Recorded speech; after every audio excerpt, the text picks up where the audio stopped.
Bismillahi walibni warohil kudus al-ilahul wahid. Demi nama Bapa, Putra, dan Roh Kudus ketiganya yang esa. Shalom sahabat yang dikasih oleh Tuhan. Berjumpa kembali dengan saya di channel ini. Terima kasih buat teman-teman yang selalu setia mendukung perkembangan channel ini dengan cara subscribe, like, komen, dan share. Tuhan memberkati kita. Kali ini kita akan menunjukkan kembali bagaimana kebotolan daripada Ustadz Zuma yang doyan membahas Alkitab. Dia sangat begitu berselera, ibarat menemukan makanan yang paling dia sukai, dia gemari, lalu itulah yang dia makan terus. Nah, kenapa saya katakan demikian? Ustadz Zuma, dia selalu mencari apa yang paling menarik buat dia, yaitu kesalahan-kesalahan yang dia mungkin temukan di dalam Alkitab, lalu dia tafsirkan seenaknya sendiri. Di berbagai macam debat dan diskusi, dia tampil bukan untuk mencari kebenaran, tetapi untuk melihat kesalahan. Walaupun sebenarnya tidak ada kesalahan di dalamnya, tapi dibuat salah demi pembenaran asumsinya. Teman-teman, mari kita lihat video berikut. Kita cerdaskan dan kita berikan tanggapan. Ini dia videonya.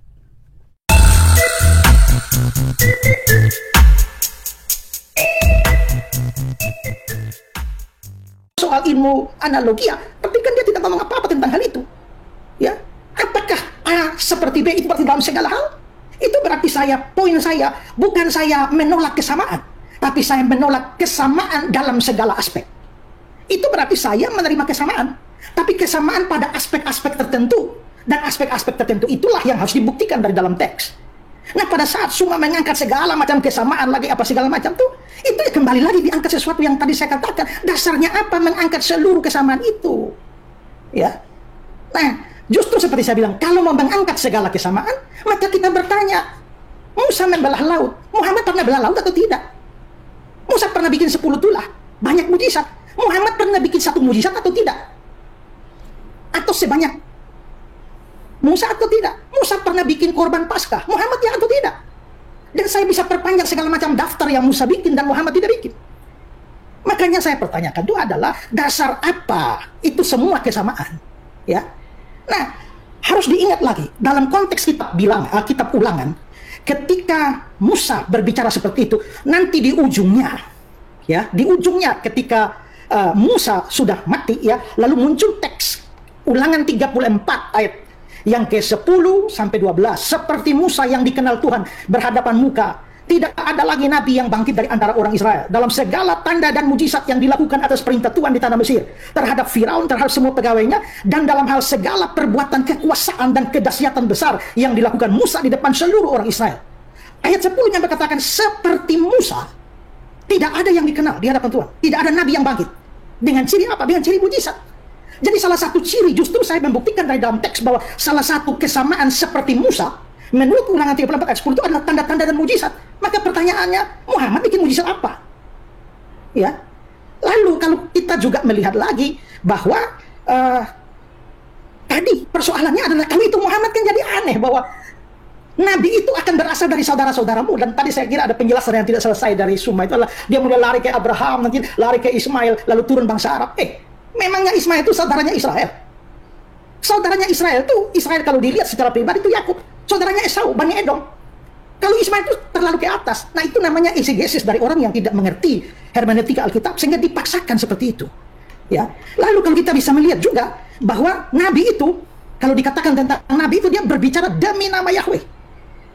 Di situ kata Tuhan besar itu YHWH, Yod-He-Waw-He, Yahweh Allah Israel. Tuhannya orang Israel. Lalu setelah itu langsung dibicarakan tentang nabi-nabi palsu. Pertanyaannya adalah bahwa kapan Muhammad pernah berbicara demi nama Yahweh Tuhannya Israel? Tidak ada. Kalau tidak ada, maka justru apa yang dikatakan di sana bahwa berbicara konteksnya nabi palsu, maka justru kalau Muhammad mau dipaksa waktunya. Oke, sudah selesai. Oke, sudah selesai. Oke, baik. Terima kasih semuanya. Kita memberi aplaus masing-masing dari rumah terhadap kedua pendebat. Babak pertama sudah selesai. Kita akan masuk babak yang kedua. Kedua pendebat sudah siap atau masih mau minum dulu? Mau minum silakan.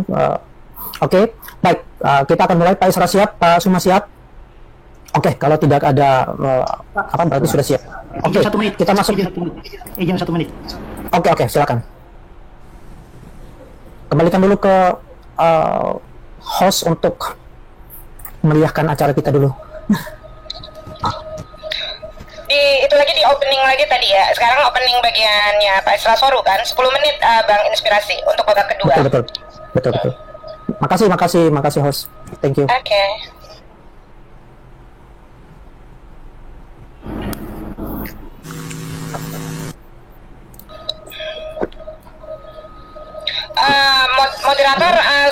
Moderator sebentar. Saya izin waktu nanti untuk diperpanjang di waktu TikTokan aja, Bang. Oke. Saya izin. Oke. Gimana? Silakan dilanjut. Oke. Saya sudah mulai ya. Sudah. Oke.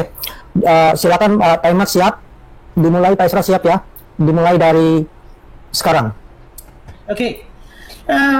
Kita melihat ke dalam teks itu, Ulangan 18:15. Seorang nabi dari tengah-tengahmu, dari antara saudara-saudaramu. Dan ayat 18. Dari antara saudara mereka. Maka identitas nabi ini penting, yaitu dia berasal dari tengah-tengah saudara-saudaramu. Nah, pertanyaannya adalah, apa yang dimaksudkan dengan dari tengah-tengahmu, dari saudara-saudaramu? Nah, di sini konteks itu harus menentukan. Nah, saya kira mungkin Sumani tidak terbiasa belajar Alkitab dengan konteks, hanya cuma comot-comot ayat aja. Ini di dalam pasal 18 kita Ulangan, ayat 15 ya. Maka kita harus mulai lihat dari ayat 1 ya. Nah, dikatakan imam-imam orang Lewi dan seluruh suku Lewi janganlah mendapat bagian dalam pusaka mereka bersama-sama orang Israel. Lalu ayat 2, janganlah itu berarti suku Lewi. Di tengah-tengah saudara-saudaranya yaitu suku Israel yang lain. Tuhanlah milik pusakanya yaitu suku Lewi. Seperti yang dijanjikan kepadanya suku Lewi. Inilah hak imam suku Lewi, ayat 3. Ayat 4 juga. Ayat 4, hasil pertama gandummu itu suku Israel yang lain. Dari anggurmu itu suku Israel yang lain, mu di situ. Minyakmu terus itu suku Israel yang lain, itu diberikan kepada suku Lewi. Lalu ayat yang ke-7 saya lompat, menyelenggarakan kebaktian demi nama Tuhan Allahnya suku Lewi sama seperti semua saudaranya suku Lewi. Jadi pertama-tama ayat 1 sampai 8 itu bicara soal suku Lewi, maka saudara-saudaramu itu adalah saudara-saudara dari suku Lewi. Lalu ayat 9 sampai 18 itu mulai nasihat kepada umat Israel secara umum. Apabila engkau umat Israel sudah masuk ke negeri yang diberikan kepadamu umat Israel, Tuhan Allahmu umat Israel, janganlah engkau umat Israel. Lalu ayat 10, dan di antaramu itu umat Israel. Lalu loncat ke ayat yang ke-12, sebab setiap orang yang melakukan hal itu adalah kekejian dari Tuhan, dan oleh karena kekejian inilah Tuhan Allahmu umat Israel menghalau mereka dari hadapanmu, itu umat Israel. Lalu ayat 13 itu semuamu di situ dan kau di situ adalah umat Israel. Maka muncullah ayat 15, seorang nabi dari tengah-tengahmu, itu dari tengah-tengah umat Israel, bukan dari orang Arab, dari antara saudara-saudaramu, itu Israel. Lalu dari ayat yang ke-18, seorang nabi akan kubangkitkan bagi mereka, bagi umat Israel, di antara mereka umat Israel seperti engkau. Dia akan mengatakan kepada mereka umat Israel segala yang kuperintahkan padamu. Nah, itu berarti bahwa frase dari tengah-tengahmu dan dari antara saudara-saudaramu itu tidak bisa di luar dari 12 suku Israel. Bagaimana larinya loncatnya sampai ke Abraham, lalu Ismail, lalu turun bangsa Arab? Itu terlalu jauh. Nabi ini harus dari kalangan orang Israel dan bicara untuk umat Israel. Muhammad bukan nabi dari kalangan Israel dan tidak bicara secara khusus untuk orang Israel. Ya, begitu juga dari antara saudara-saudaramu, itu frase yang umum di dalam kitab-kitab Taurat. Imamat 10 ayat 6, Imamat 25 ayat 26, juga Hakim-Hakim 20 ayat 13. Dan kalau kita bicara konteks yang lebih dekat, Ulangan 17 ayat 15. Ini soal pemilihan raja. Maka hanyalah raja yang dipilih Tuhan Allahmu yang harus kau angkat atasmu dari tengah-tengah saudaramu. Jadi rajanya itu harus dari tengah-tengah saudaramu. Siapa? Ya nanti kita bisa lihat Benyamin atau Daud, itu kan dari orang Israel. Jadi istilah dari tengah-tengah saudaramu tidak pernah berarti bahwa itu dari luar bangsa Israel. Jadi mustahil Nabi itu Muhammad, karena Muhammad bukan orang di antara Israel, itu di pinggir Israel atau di luar Israel. Ya. Nah, terus Nabi itu akan berkata-kata demi nama Yahweh. Ya, itu yang tadi dibilang ya. Dia bicara demi namaku. Tapi namaku yang maksud dia siapa?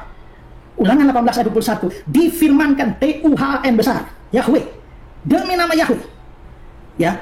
Nah, pertanyaannya, kapan Muhammad pernah berbicara tentang nama Yahweh, Tuhannya orang Israel? Ketiga, Nabi itu mengenal dan dikenal Yahweh, mempunyai hubungan yang sangat spesial dengan Yahweh, seperti Musa. Ini yang saya bilang, seperti di situ harus dilihat dari konteks. Nah, kalau kita geser ke belakang Ulangan 34, seperti Musa yang dikenal Tuhan berhadapan muka dengan muka. Nah, frase dikenal Tuhan berhadapan muka dengan muka itu menunjukkan tingkat kekaripan yang sedemikian rupa dengan Nabi itu dengan Yahweh. Pertanyaannya adalah, apakah Muhammad mempunyai hubungan yang spesial dengan Yahweh, Tuhannya orang Israel? Dan dari konteks Ulangan 18, Nabi itu harus menjadi perantara antara umat Allah dengan umatnya Israel. Karena ayat 15, seorang nabi akan dibangkitkan bagimu, tapi nabi seperti engkau tuh dalam hal apa? Tidak bisa dalam segala hal yang diambil semua dengan segala macam dari ujung dunia. Ayat 16 itu jadi kuncinya.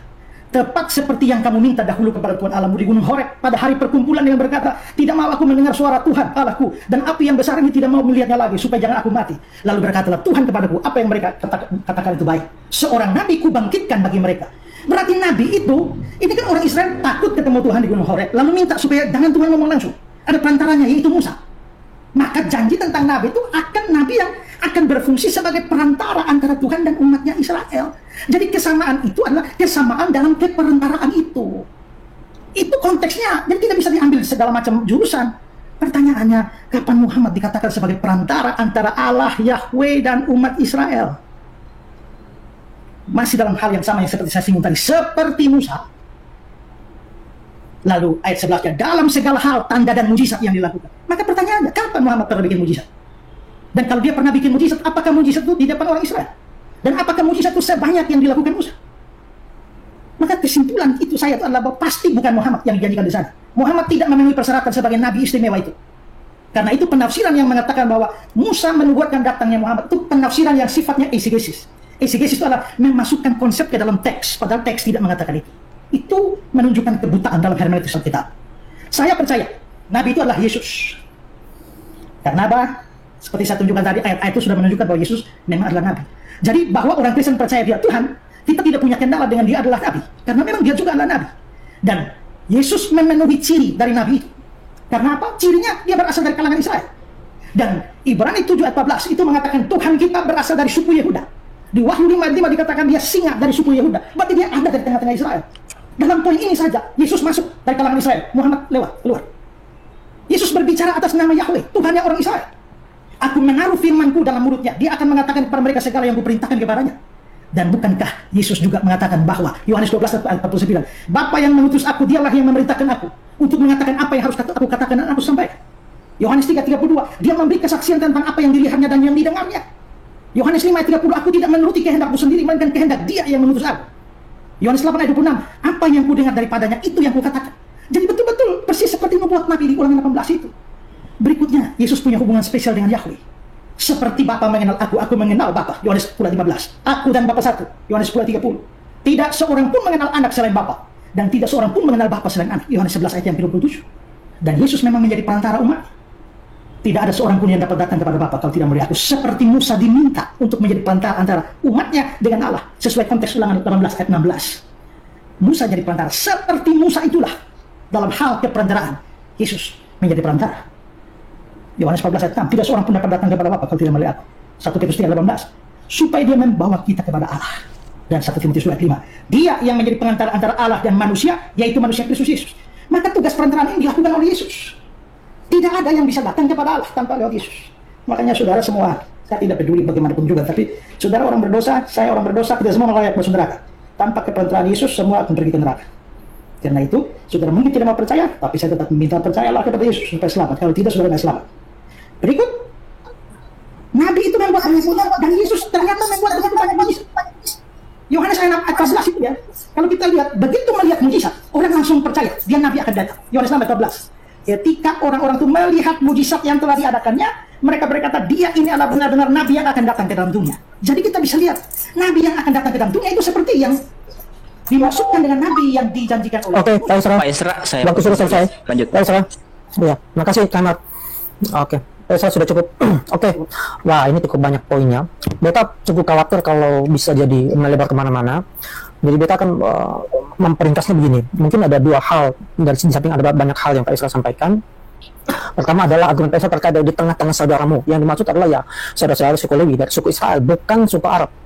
Itu menurut Pak Isra, menurut konteks itu bukan dari suku Arab. Jadi mustahil itu Muhammad, dia harus pada orang dari dalam suku Israel. Menurut Pak Isra itu merujuk pada Yesus gitu. Kemudian ya raja-raja di tengah saudaramu itu harus dari orang Israel. Dan Nabi yang datang itu harus bicara atas nama Yahweh gitu. apakah Nabi Muhammad bicara sama Yahweh itu dipertanyakan, apakah Muhammad juga mempunyai hubungan dekat dengan Yahweh gitu. Kemudian Nabi yang datang itu dikatakan sebagai perantara Yahweh gitu, ya, seperti Musa. Nah, Yesus katanya demikian, apakah Muhammad demikian, itu juga dipertanyakan. Nah, kemudian Pak Esra juga mengatakan Nabi yang datang itu harus membuat mujizat gitu. Musa membuat banyak mujizat, Yesus membuat banyak mujizat, dan menurut konteksnya Pak Esra, mujizat itu ya harus dilakukan di tengah-tengah orang Israel. Nah, ini pertanyaannya juga menjadi, apakah Muhammad melakukan mujizat juga? Apakah sebanyak yang Musa maupun Yesus sampaikan di tengah-tengah orang Israel juga? Nah, ini yang perlu ditanggapi oleh Pak Suma. Kita kasih poinnya begini. Yang pertama ya, Pak Suma juga membuat kesamaan-kesamaan tertentu. Kemudian sekarang Pak Esra juga membuat kesamaan-kesamaan tertentu. Nah, ini yang harus ditanggapi Pak Suma adalah, apakah kesamaan-kesamaan ini sesuatu yang relevan, sesuatu yang kontekstual dengan ayat tersebut, atau tidak? Atau kalau tidak, itu kenapa? Kalau itu merujuk pada Muhammad, kenapa juga demikian? Kalau menolak poin-poinnya Pak Esra juga, itu juga kenapa demikian? Itu perlu dielaborasi. Jangan bicara hal lainnya. Mohon betap mungkin di babak kedua harus lebih ketat lagi. Jadi on point, harus sesuai dengan poin-poinnya. Baik Pak Suma, kalau sudah siap 5 menit. Sudah siap ya Pak Suma ya? Maaf Pak Suma, sebelumnya saya mau tanya dulu Pak Suma, mungkin ada dari pernyataan pembukanya Pak Esra yang mungkin Pak Suma kurang paham, baik itu terkait istilah atau apapun, supaya Pak Esra harus klarifikasi dulu. Memang waktu tidak jalan. Moderator, yang saya lihat justru Pak Esra Suru ini yang tidak paham materi. Itu aja dari saya. Oh, begitu saja. Iya, beliau yang ada klarifikasi apa? Oke. Enggak. Okay. Pak Pendeta Esra ini yang enggak paham ya. Jadi gini. Oke, 5 menit dimulai dari sekarang. Ya, jadi gini, Saudara Esra. Anda itu terlalu muluk-muluk menyampaikan tentang Yesus. Tapi endingnya Yesus itu Tuhan, Musa bukan Tuhan. Yesus tidak diterima oleh Bani Israel, Musa diterima. Yesus mau kemana dia pergi? Nabi ini untuk Bani Israel. Rasulullah Muhammad SAW diterangkan dalam Al-Quran, ya ahlal kitab, wahai Bani Israel, ahli kitab, bukan bahlul kitab, tapi ahli kitab.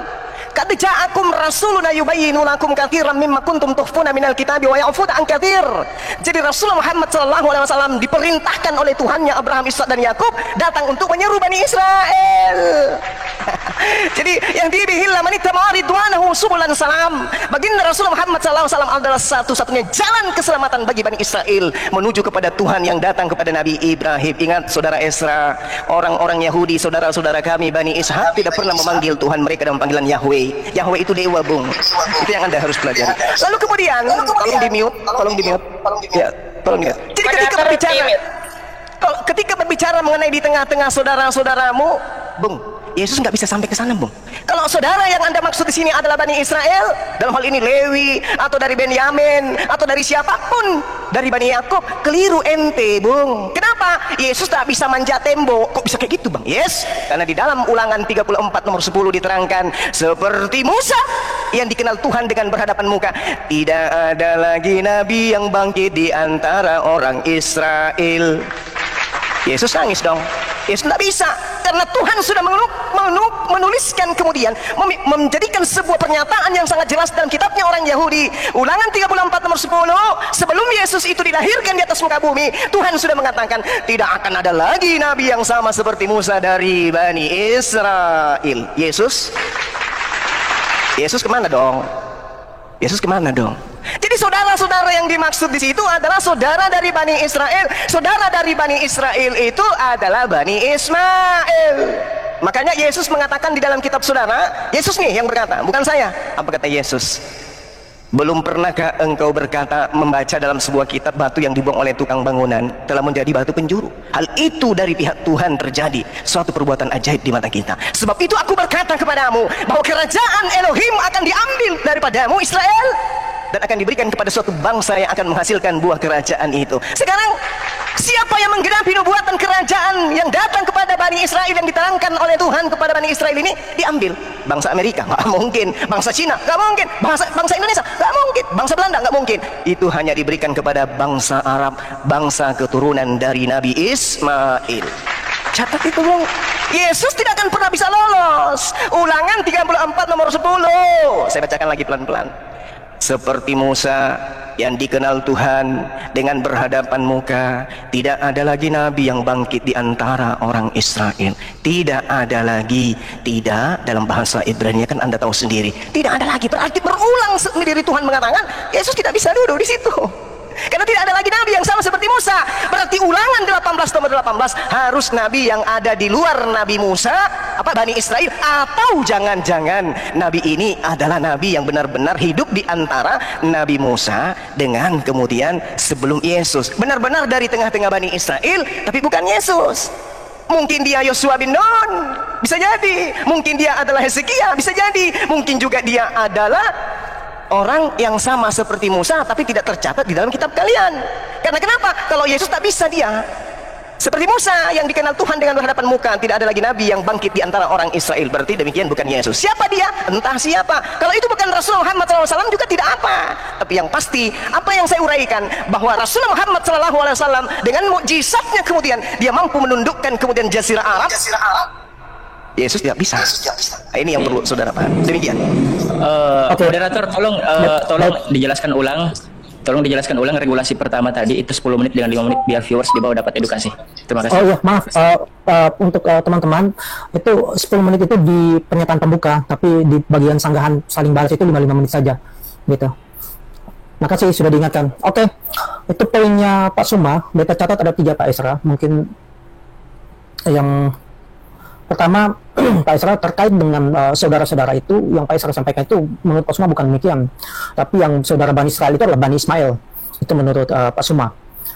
Walaupun mungkin dibutuhkan nanti ke depan bisa dielaborasi lebih jauh. Jadi Pak Isra tolong elaborasi lagi lebih jauh terkait hal ini, agar nanti Pak Suma juga bisa mengelaborasinya. Yang kedua, menurut Pak Suma dulu dari konteks ayat ini, tidak ada lagi nabi yang bangkit dari antara orang Israel. Nah, kalau tidak ada, maka tidak mungkin lagi ada Israel itu Yesus. Yesus kan dari Israel, masa bangkit lagi dari Israel kan? Ayat itu mengatakan sudah tidak ada lagi. Yang ketiga, yang ketiga apa ya Pak Suma ya? Tadi beta yang terakhir itu apa ya? Saya sedikit lupa. Pak Suma mohon dibantu. Yang ketiga terakhir itu, yang tadi poin terakhir itu Pak Suma punya. Itu ada poin yang terakhir itu Pak Suma. Ya, poin terakhirnya saya katakan bahwa Yesus tidak bisa duduk di situ karena dia berasal dari tengah-tengah Bani Israel. Baginda Rasulullah Muhammad SAW menundukkan kemudian Jazirah Arab. Nabi Musa juga demikian. Oke. Yang ketiga itu Pak Isra, mungkin Pak Isra tidak perlu repot-repot untuk mempertanyakan yang dibuat itu adalah Muhammad atau bukan, karena Pak Suma juga tidak mewajibkan demikian, tidak apa. Jadi dengan membahas bukan Muhammad itu adalah hearing. Kita langsung ingatkan ini Pak Isra, supaya Pak Isra tidak perlu membahas itu. Jadi kalau Pak Isra membahas mungkin kita akan langsung potong. Jadi silakan Pak Isra, 5 menit dimulai dari sekarang.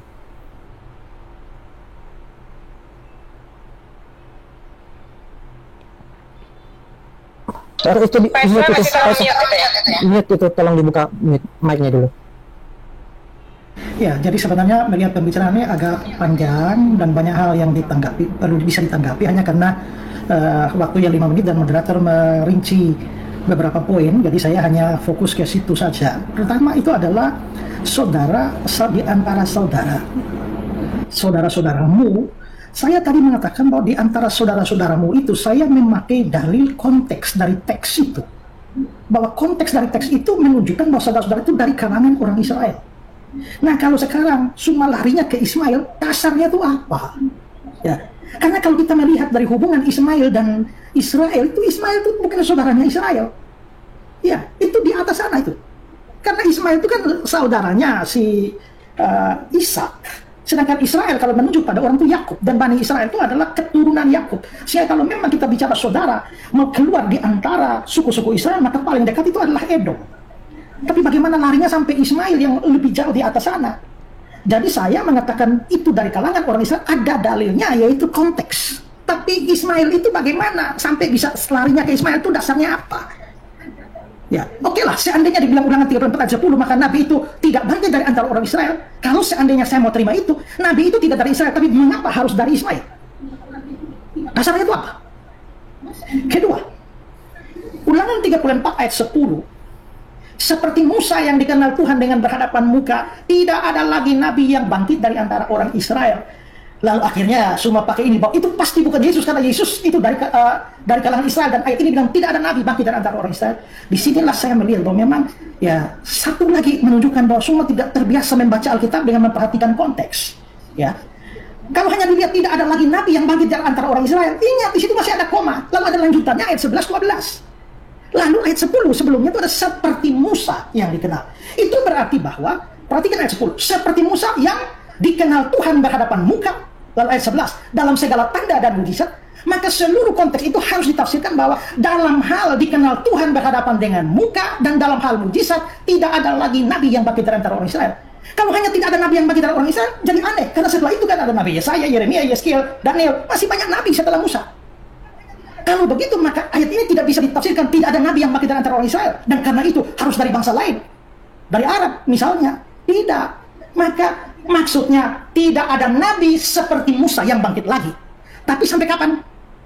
Ulangan pasal 34 itu bagian akhir dari kitab Ulangan, yang pasti bukan ditulis oleh Musa karena di dalamnya ada tulisan cerita tentang kematiannya. Itu berarti bagian ini itu ditulis oleh generasi selanjutnya, mungkin oleh Esra. Kalau itu benar, maka sampai zaman itu, maksudnya sampai zaman penulisan Ulangan 34 ayat 10, memang tidak ada nabi bangkit dari antara orang Israel. Dalam hal apa?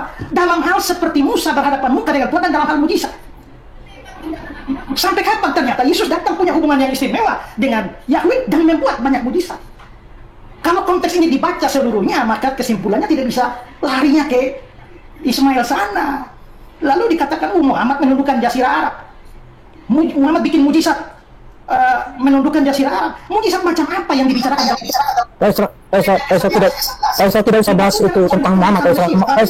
Mohon Pak Isra, jangan dibahas tentang Muhammad, karena Pak Suma pun tidak mengatakan bahwa itu mujizat untuk membuat untuk Muhammad. Tidak sedang membahas itu, entah tidak pun tidak apa-apa. Jadi Pak Isra jangan menyinggung itu red herring sih menurut kita. Tadi kan bilang bahwa mujizat yang dibikin Muhammad ke Jazirah. Iya, mungkin untuk ya oke. Tapi gini Pak Isra, tapi jangan dibahas itu lebih jauh. Tapi nanti itu keluar apa. Jadi bahas aja yang kalau begitu saya nggak bahas yang ketiga itu, yang kedua tadi. Ya. Dasar apa saudara-saudara itu lari ke Ismail? Kalau saya bilang itu ada dasarnya, yaitu konteks. Lalu Ulangan 34:10 problem konteks juga. Jelaskan itu. Masih ada waktu Pak Isra, sudah cukup? Cukup. Oke, baik. Terima kasih Pak Suma. Jadi menurut Pak Isra itu bicara tentang saudara-saudara itu konteksnya demikian yang Pak Isra sudah ceritakan. Konteksnya itu dari kalangan orang Israel, konteks ayat tersebut. Maka Pak Isra mempertanyakan apa dasarnya merujuk pada Bani Israel, Ismail? Apa dasarnya di konteks itu, bagaimana mengatakan demikian? Kemudian yang kedua, kalau tidak harus Israel, bukan yang kedua ya, itu menunjukkan kalau tidak harus Israel, kenapa juga harus Bani Ismail gitu? Itu masih berkaitan yang pertama. Yang kedua, Pak Suma mengatakan tidak ada nabi dari Bani Israel, tapi Pak Suma menurut Pak Suma tidak membaca lengkap ayatnya. Di ayat sebelumnya jelas mengatakan bahwa akan membangkitkan seorang nabi, nah, berarti akan ada, bukan tidak ada gitu. Jadi Pak Suma mungkin kita di seputaran ini saja supaya kita jangan melebar kemana-mana. Jadi Pak Suma boleh, karena waktu juga cuma 5 menit, jadi Pak Suma boleh sampaikan tanggapan Pak Suma terkait poin-poin yang sudah kita angkat. Silakan 5 menit dimulai dari sekarang. Jadi ketika berbicara mengenai Ulangan 34, sekali lagi saya katakan Yesus tidak bisa di sini, dia nggak bisa lolos, dan itu nggak ada bantahan sama sekali. Lalu kemudian saudara mengatakan mengapa harus dari Ismail? Karena hanya dari kalangan Ismail kemudian ada sebuah kitab yang isinya semuanya firman Tuhan yang keluar dari mulut seorang nabi, yaitu Nabi Muhammad SAW. Anda boleh tidak mengatakan itu bukan beliau. Makanya saya katakan saya tidak merujuk kepada Ulangan untuk menabikan Nabi Muhammad. Tidak. Nabi kami sudah jelas teruji bahwa seluruh yang keluar dari mulutnya dibukukan menjadi kitabullah, yaitu Al-Quranul Karim. Mulai dari ayat pertama sampai ayat terakhir semua adalah firman yang ditaruh di mulut baginda Rasulullah Muhammad SAW. Sekarang kalau Yesus, mana firman yang ditaruh di mulutnya? Ada? Mana? Apa? Di mana? Firman itu yang terkumpul di mulut Yesus itu mana? Tak ada. Jadi kalau saudara mengatakan kemudian itu Yesus, pertanggungjawabkan mana firman-firman yang Tuhan taruh di mulut Yesus. Tunjukkan ke saya sekarang. Ada? Tidak ada. Kalau Nabi Musa kemudian menerima firman dari Tuhannya, lantas hari ini kemudian Anda mengatakan Ulangan 34 ini bukan dituliskan oleh Nabi Musa, berarti Al-Quran lebih benar. Berarti firman Tuhan yang ditaruh di mulut baginda Rasulullah Muhammad SAW yang mengatakan bahwa ahli kitab telah mencampur adukan firman Tuhan dengan yang bukan firman Tuhan. Dan saudara Esra sudah mengakui Ulangan 34 bukan dituliskan atau bukan wahyu yang datang kepada Nabi Musa alaihissalam. Terjawab itu. Kemudian kenapa harus Nabi Ismail? Karena Nabi Ismail juga dijanjikan oleh Allah bahwa dalam keturunannya akan datang kemudian raja-raja, di mana Nabi Musa menjelaskan kemudian bahwasanya Nabi yang sama seperti Musa ini mengawali pernyataan firman-Nya dengan nama Allah. Kemudian saudara Esra mengatakan, apa hubungannya Tuhannya Bani Israel, Rabbus samawati wal ard. Tuhannya Nabi Muhammad SAW, Rabbus samawati wal ard. Hanya ada satu Tuhan. Makanya orang Yahudi hari ini kalau menerjemahkan kemudian kitab Torahnya mereka ke dalam bahasa Arab, Tuhan Hasem, mereka terjemahkan dengan kata Allah. Itu yang perlu Anda catat. Karena di dalam Kejadian 17:8, wahai Abraham, aku akan mengangkat sebuah perjanjian kekal untukmu, untuk anak-anakmu, untuk keturunanmu secara turun-temurun, bahwa aku akan menjadi Tuhan mereka, Tuhan dari Nabi Ismail, Tuhan dari Nabi Ishak, keturunannya secara turun-temurun. Jadi jangan Anda mengatakan Tuhan lain. Justru Kristen ini yang Tuhan lain, yaitu Yesus. Jadi ketika Anda berbicara kemudian tentang kenapa harus Nabi Ismail, karena hanya dari keturunan Nabi Ismail lah kemudian suara Tuhannya Abraham, Ishak dan Yakub itu berkumandang ke seluruh penjuru bumi. Di dalam Kejadian 49 nomor 10, tongkat kerajaan dan pemerintahan tidak akan berpindah dari Yehuda sebelum dia yang berhak itu datang. Dia ini siapa? Dia ini siapa? Yang menaklukkan hukum-hukum kepada bangsa-bangsa. Siapa yang menaklukkan hukum-hukum kepada bangsa-bangsa? Orang Yahudi? Tak mungkin. Adakah Yesus menaklukkan hukum kepada bangsa-bangsa? Tak mungkin. Adakah Yesus menaklukkan hukum kepada orang Roma? Tidak. Adakah Yesus kemudian kepada orang Belanda? Tidak. Tapi baginda Rasulullah Muhammad SAW jelas dia diutus oleh Allah, wa ma arsalnaka illa rahmatan lil alamin. Rasulullah Muhammad SAW diutus, wa ma arsalnaka illa kaffatan linnas basyira wan nadhira walakin aktsaran nasi la ya'lamun. Kami utus engkau wahai Nabi Muhammad tiada melainkan kepada seluruh umat manusia sebagai pembawa kabar gembira dan sebagai pembawa peringatan, meskipun kebanyakan manusia tidak mengetahui. Jadi Rasulullah diutus untuk menaklukkan hukum-hukum kepada seluruh umat manusia. Yesus, tunjukkan dalilnya, aku diutus kepada seluruh umat manusia. Tidak akan. Tulis di dalam Kejadian 49:10 dan Yesaya 60, di situ jelas bahwa dari keturunan Khedar, keturunan Nebayot akan menaklukkan hukum-hukum kepada seluruh bangsa-bangsa. Yesus, aku diutus hanya kepada domba yang sesat dari umat Israel. Ya, baik. Silakan. Baik. Terima kasih Pak Suma. Jadi Pak Esra, nampaknya argumen Pak Esra itu berusaha dibantah dengan Pak Suma mengatakan bahwa kenapa harus Bani Israel, karena hanya dari Nabi Muhammad lah keluar kitab, dari mulutnya Nabi Muhammad ada kitab gitu. Jadi akhirnya ya di sanggahan yang keempat ini akhirnya keluarlah kesimpulannya Pak Suma bahwa Nabi Muhammad yang dinubuatkan gitu, dari sebelumnya masih abu-abu. Jadi saya pikir ini sudah jadi relevan kalau misalnya Pak Esra mau langsung membantah kalau itu adalah bukan pada Nabi Muhammad gitu. Kemudian yaitu firmannya, mana firman yang ditaruh di mulut Yesus menurut Pak Suma. Jadi Pak Esra perlu menjawab ini gitu. Jadi konteks yang Pak Esra minta itu, konteks ayat terkait ulang itu, nampaknya Pak Suma itu mendasarinya pada konteks Al-Quran. Jadi bukan soal dari ayat ulangan itu. Kira-kira demikian. Baik, silakan Pak Esra, 5 menit dimulai dari sekarang.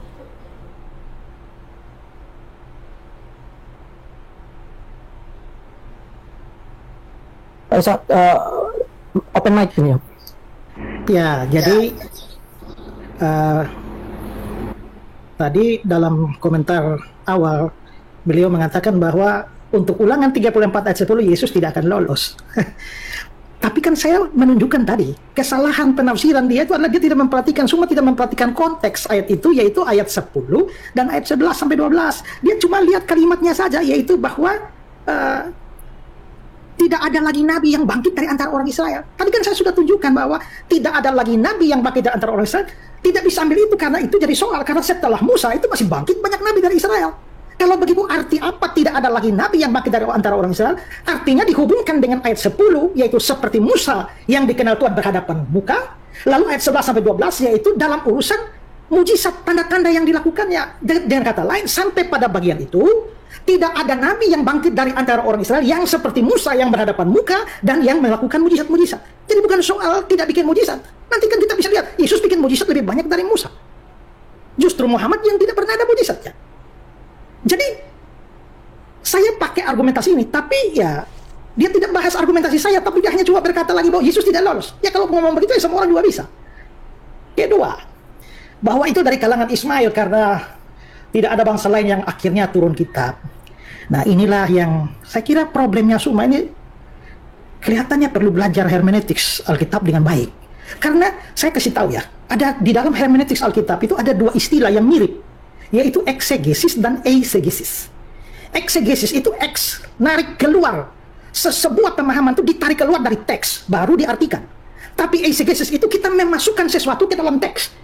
Kita sudah mempunyai peranggapan lalu memaksakan teks untuk cocok dengan pandangan kita.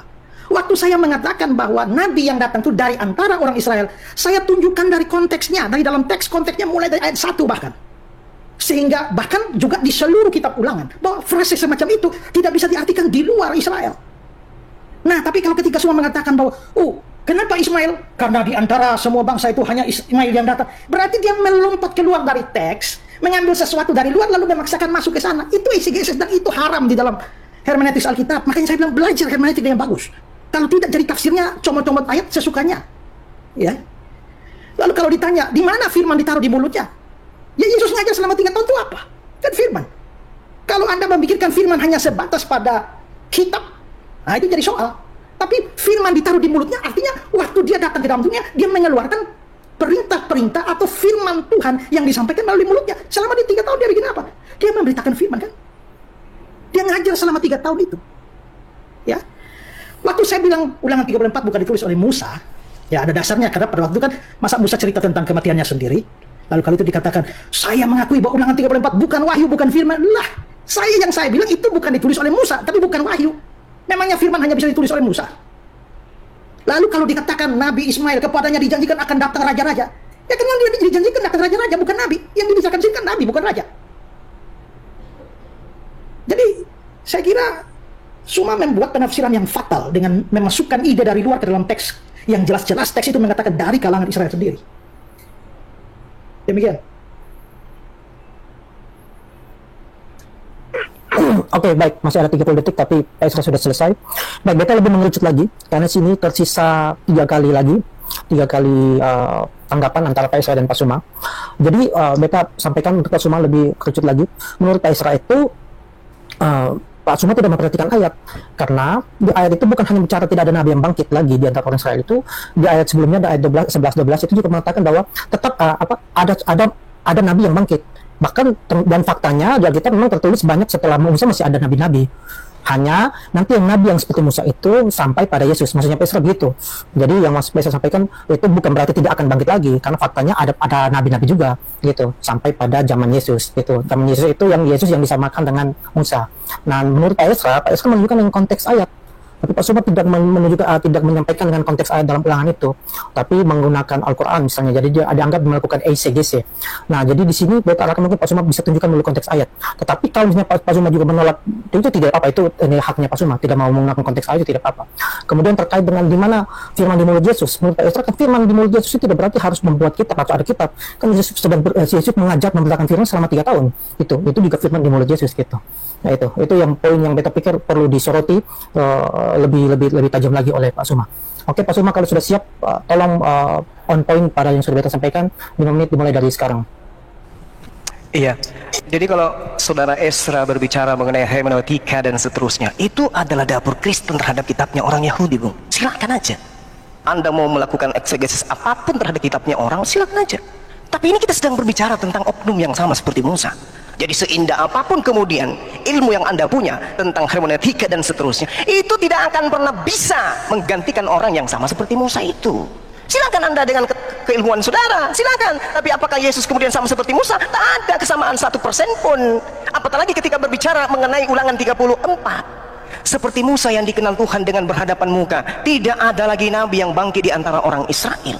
Berarti harus ada nabi di luar Bani Israel yang berhadapan muka bersama dengan Tuhan, sehingga nabi itu sama seperti Musa. Kembali ke Ulangan 18 nomor 18 tadi.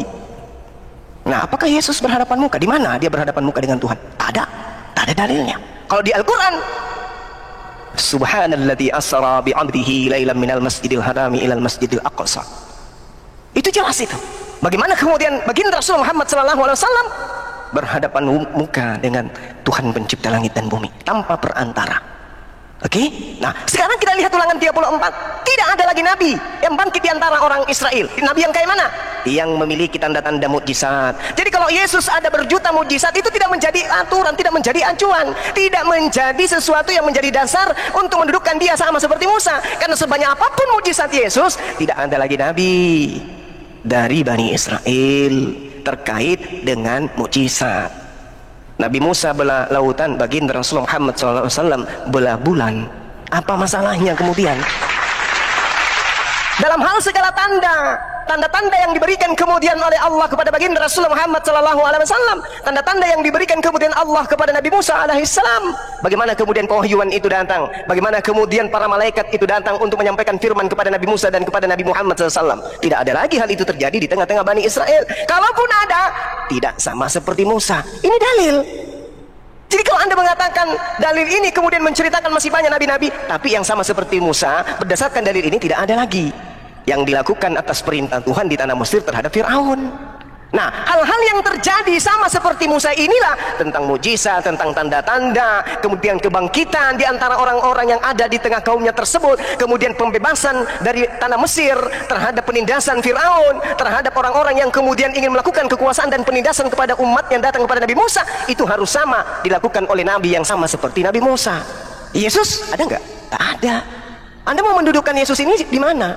Sementara di dalam kitabnya orang Yahudi diterangkan dengan sangat jelas, wanitan sefer aser lu yada sefer lomar kela nah se fa'amar lo yadati sefer. Di situ dikatakan apabila kitab itu diberikan kepada seorang yang tidak dapat membaca dengan mengatakan baca ikra, maka dia akan mengatakan lo yadati sefer, aku tidak dapat membaca. Ini siapa? Ini firman Tuhan yang datang kepada Nabi yang sama seperti Nabi Musa. Kenapa? Karena kitab itu kitab termaterai. Oleh karena kitab itu termaterai, maka semua yang ada di dalam isi sebuah kitab ini harus berasal dari firman Tuhan yang ditaruh pada Nabi, yang mulut Nabi yang sama seperti Nabi Musa. Nah sekarang mana firman itu? Oh, dia mengajar 3 tahun. Musa mengajar Taurat berapa tahun? 3 tahun? Oh tidak. Musa menerima hukum Taurat dengan ketetapan dan hukum-hukum yang ada di dalam itu berangsur-angsur, bertahap-tahap, sama seperti Al-Quran yang datang kepada baginda Rasulullah Muhammad SAW.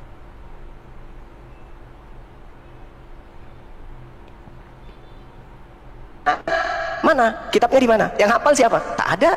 Nabi Musa alaihissalam kitabnya ada. Nabi Muhammad SAW kitabnya ada. Yesus kitabnya? Mana kitabnya Yesus? Ada. Berarti firman Tuhan bukan di mulut Yesus, firman Tuhan adanya di baginda Rasulullah Muhammad sallallahu alaihi wasallam. Silakan. Oke, terima kasih Pak Suma. Ini akan menjadi sanggahan terakhir Pak Esra. Kemudian setelah itu Pak Suma akan menutup di babak kedua ini. Pak Esra, perhatikan. Jadi menurut Pak Suma ini tidak ada lagi nabi dari Israel. Tetap Pak Suma stand dari situ. Walaupun tadi Pak Esra sudah sampaikan bahwa faktanya di Alkitab ya setelah Musa masih ada nabi-nabi gitu. Kemudian yang berikut ketika Pak Esra minta konteks terkait konteks yang dibahas yaitu terkait dengan Ulangan 18 ayat 15 sesuai dengan tema kita. Tapi Pak Suma tetap membahas menurut dasar Al-Quran. Dia pikir juga tidak apa-apa, itu terserah Pak Suma. Kemudian Pak Suma mengatakan bahwa ya kalau Yesus mengajar 3 tahun, apakah Musa juga mengajar 3 tahun atau mempunyai kitab mengajar 3 tahun gitu. Mungkin ini juga kembali soal kesamaan itu. Atau mana Yesus kalau dia mana kitab Yesus kalau dia memang mengajar 3 tahun gitu. Mana kitabnya? Jadi keharusan Yesus harus punya kitab itu. Jadi Pak Esra tolong poin ini yang dipertajam untuk tanggapan terakhir Pak Esra ini. Kemudian setelah itu menjadi ditutup oleh Pak Suma. Silakan. Ya, jadi ini banyak hal yang dibicarakan ya. Tapi saya waktu yang terbatas saya menyampaikan beberapa yang saya ingat saja. Jadi ketika saya menunjukkan bahwa itu membutuhkan hermeneutik yang bagus. Lalu beliau bilang bahwa hermeneutik tidak bisa gantikan orang seperti Musa. Lah siapa yang mau menggantikan orang seperti Musa itu dengan hermeneutik? Justru pendekatan hermeneutik yang baik itu yang bisa menentukan siapa orangnya di sana, ya. Nah, makanya justru pendekatan hermeneutika yang saya bangun yaitu bahwa satu ayat itu tak boleh dilepaskan dari konteksnya, maka memastikan bahwa nabi itu harus dari kalangan orang Israel. Itu hermeneutika itu justru membuktikan bahwa nabi seperti Musa harus dari kalangan orang Israel. Bukan hermeneutikanya dibuat untuk menggantikan orang itu yang seperti Musa. Itu tidak memahami apa yang saya maksudkan. Jadi sekali lagi bahwa ya silakanlah, ini sudah mau berakhir. Silakanlah berargumentasi bahwa itu adalah Ismail, tapi ingat bahwa Anda tak bisa menunjukkan dari dalam teks untuk membenarkan bahwa itu adalah nabi dari luar orang Israel. Dan saya menunjukkan dari teks bahwa nabi itu dari kalangan orang Israel. Kalau dikatakan bahwa Yesus tidak memiliki kesamaan sama sekali, 1% juga tidak ada. Lah tadi kan saya sudah sampaikan sejumlah hal itu. Ya, walaupun mungkin kita tidak sempat memperdebatkan itu, tapi kan sudah saya katakan itu. Lalu kalau dikatakan bahwa Ulangan 34 itu ya lagi persoalannya sama, harus nabi dari luar Israel. Tapi kan kita bisa lihat bahwa konteksnya di Ulangan pasal 18 itu seorang nabi seperti aku akan datang. Lalu Ulangan 34 ayat 10 bahwa tidak ada lagi nabi yang datang. Konteksnya itu di ayat 10 dan ayat 11, 12 itu berarti bahwa tidak boleh diartikan bahwa menganulir nabi dari luar menganulir nabi dari dalam Israel, dan berarti nabinya harus dari luar Israel. Lalu soal firman di mulut ya. Tadi saya sudah tunjukkan firman itu di mulut dia itu waktu dia 3 tahun itu dia mengajar. Lalu ditanya mana kitabnya? Lah, teks itu tidak bilang soal kitab kok, soal firman di mulutnya. Jadi dia menyampaikan firman. Firman yang disampaikan ditulis oleh para penulis Alkitab. Tapi kan tidak ada keharusan dalam teks itu bahwa firman ada di dalam mulutnya, berarti dia sendiri harus menulis sebuah kitab kan? Keharusan dari mana? Siapa semua yang harus mengharuskan bahwa Yesus harus punya kitab? Padahal teks itu tidak mengatakan harus punya kitab. Ya.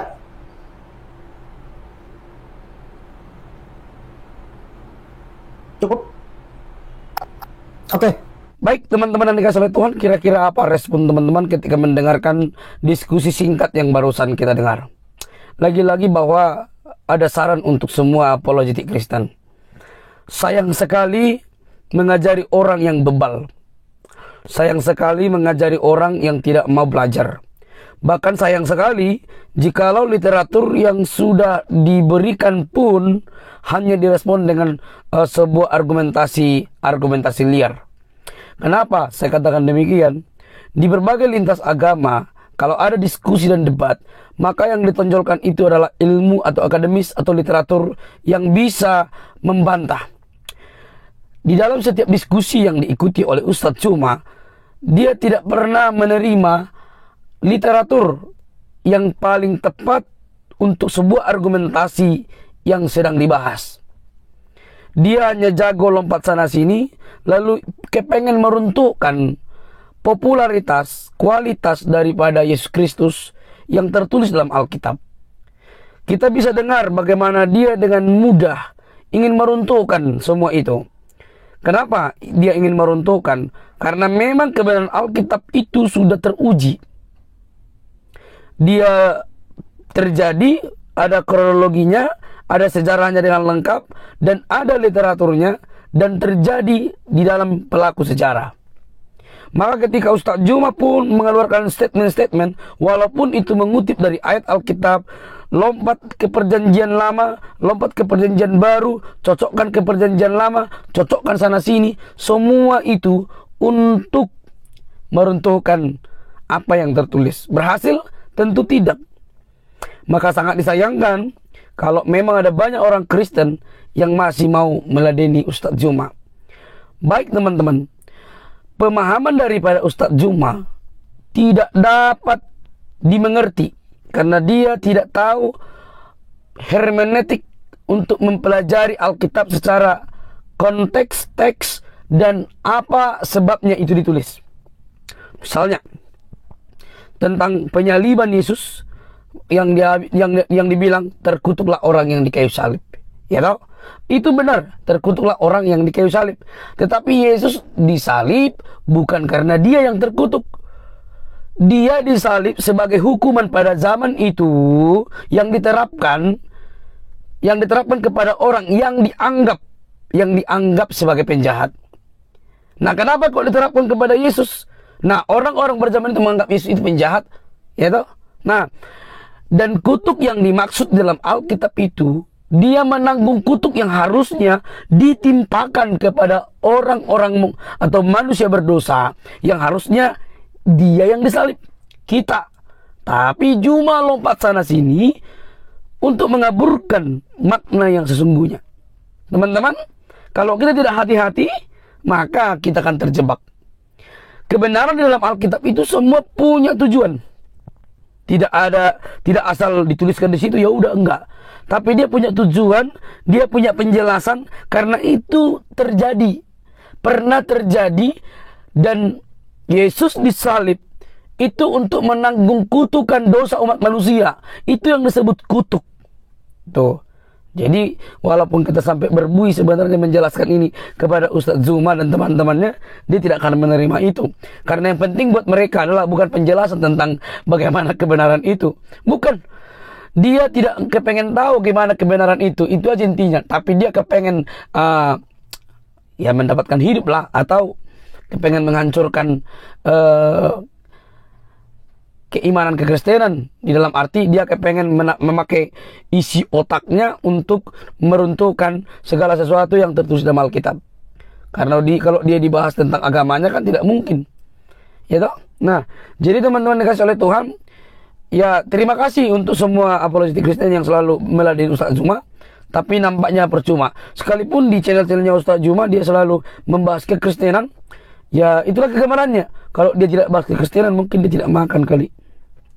Ya, tidak makan. Jadi yang dibahasnya kekristenan melulu. Itulah yang dia suka. Makanya saya bilang di awal tadi, itu ibarat makanan yang paling disukai Ustaz Juma, yang mana dia paling sukai, dan disitulah dia bisa menari-nari, walaupun segala sesuatu yang dia sampaikan itu merupakan kebotolan, tetapi itu sangat disukai oleh banyak pengikutnya. Itu yang kasihan. Oke, sebagaimanapun mereka menyalahpahami tentang Yesus Kristus, Alkitab, satu hal yang perlu saya kasih tahu, bahwa kasih Kristus tidak pernah berubah untuk mengasihi umat manusia. Sudah sejak dahulu Alkitab itu dipertanyakan keasliannya. Ada yang namanya kritik teks dan segala macam. Sudah dari dulu ada banyak bidat yang menyamai-nyamai. Tetapi puji Tuhan, Alkitab itu berdiri kokoh. Kenapa? Karena apabila sesuatu itu asli, maka ketika ada banyak orang yang hendak menyalahpahami, meragukan, mencocokkan, sejago apapun dia tidak akan pernah mampu untuk meruntuhkan yang asli itu. Asli ya asli, dan pasti berusaha untuk dibengkokkan. Kristus, kebenaran itu tidak mungkin runtuh oleh omong kosong, filsafat, cara berpikir, kepintaran umat manusia. Karena Kristus mengasihi semua kita dengan kasih yang rela berkorban di kayu salib. Oke teman-teman, mari cerdas. Tuhan memberkati. Jangan lupa untuk mendukung dengan cara subscribe, like, komen, dan share. Sampai ketemu di video selanjutnya. Bye-bye.